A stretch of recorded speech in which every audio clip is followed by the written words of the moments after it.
Dixon, and this is my speech over budgeting for college students with Dave Ramsey's plan.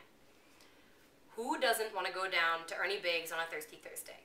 Everyone. But having the money to do so and wanting to do so are two completely different things. College students struggle with money. I know from experience because I am a college student. Dave Ramsey is a financial guru who has his own website. He has a radio show called The Dave Ramsey Show. He has multiple books, and he has classes throughout the nation to teach adults and families how to handle their debt. I've taken some of his main points and applied them to just specifically a college student's life. The definition of debt is something owed, such as money, goods, or services, an obligation or liability to pay or render something to someone else, the condition of owing, an offense requiring forgiveness or reparation, or a trespass. No one wants to live with this for the rest of your life. So by avoiding to take out loans, by budgeting each semester, and by cutting up your credit cards, you can help your parents and you live debt-free. First thing is avoid taking out loans. I know it's hard, and I know some people can't completely not do it, but it can be done even if it's difficult. FinAid, a financial aid college scholarships and student loan organization, have a writer named Mark Kantrowitz who wrote a piece called Student Loans for their website in 2011. And as of 2011, 61% of students have loans over $20,000 with a 4-year degree.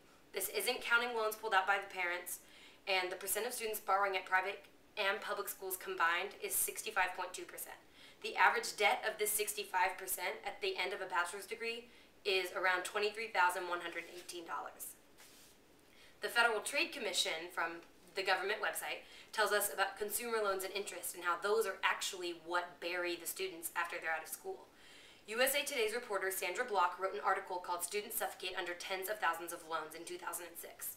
She interviewed a kid who was crying because during the interview he couldn't get his words out because he was having collectors call him at all hours of the night trying to get his money, and he barely had enough money to pay rent, couldn't find a steady job, even though he'd just graduated college with a degree. And he would try to make a compromise with them, like, can I pay $50 now? And they would say, no, we need it all or nothing. This is just an example of what's coming to you if you're this period in debt and this many loans. I have behind me a picture or a chart of this number is the estimated number to this second. As you can see, it's continuously going up, that students, the amount of money students are pulling out to pay for school. This is student loans at the moment being pulled out in the nation. New York Times writer Jacques Steinberg interviewed Zach Bissonette, a college student who wrote a book called Debt Free You. Zach said that he was obsessed with, this was in 2010? Yes. Zach said that he was obsessed with saving money. He saved up to $35,000 during his high school career before he went to college. But even if you didn't do that, he wrote a book all about how you can help fix it. One is apply for scholarships. His main point was take your tuition by the semester, or whenever you have to pay it by, and divide it by the amount of weeks that you have to use it by.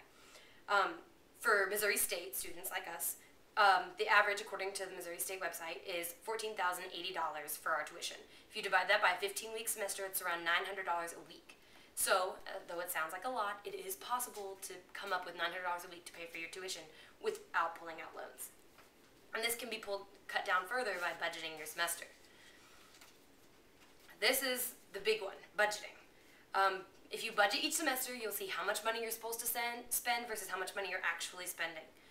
In Dave Ramsey's book, The Total Money Makeover, he enlists a plan specifically to, most of the time it's towards adults and families, though he mentions college students, but most of the time it's for families who have students going to college. And he says one of the main points is to budget your semester. So I have a sample budget up here, which is you start with each of your main issues, and you have like the necessities such as groceries, gas, tuition, rent, and then you budget it by each month. So first month, if you pay your tuition in the first month, then you put it there, and then you have zeros in the rest of the months. But for rent, you pay every month, so you do it like that. You're allowed to adjust. It's okay if you've overspent, if you spent $170 in groceries and you didn't spend $90 in gas that month. You can adjust your budget as it goes, and after a couple semesters you'll get the hang of it and know exactly what you need. I also put a section for Vegas. Let's say I was going to take a trip to Las Vegas in October, and I put $500 for all my expenses. You're allowed to have fun.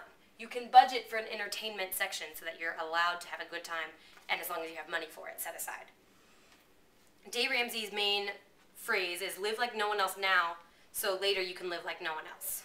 And cutting out things that you don't need, like brand new cars and new clothes for every party you want to go to, will help. Another thing you can cut, credit cards. Cut up your credit cards. You don't need credit cards. A college student doesn't need a charge card to go out all the time. If you don't have the money in your hands, then you don't need to be spending it.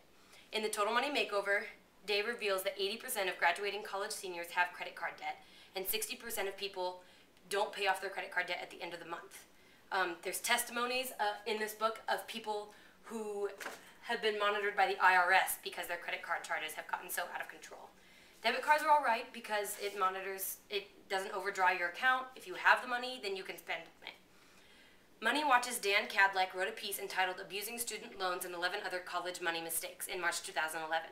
Cadleck interviewed Stephen Seward, who's the Director of Career Development at St. Joseph's College.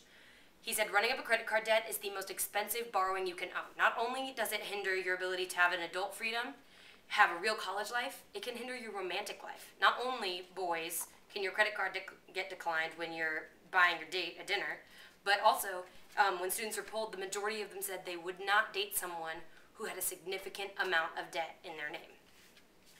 So, students, make sure you avoid taking out loans, make sure that you budget each semester, and make sure that you don't use credit cards. We don't need credit cards. It's so unnecessary. As long as you have a good time, it's so easy to have a good time for free. So, if you do follow all these steps, then you can keep your parents and you out of debt.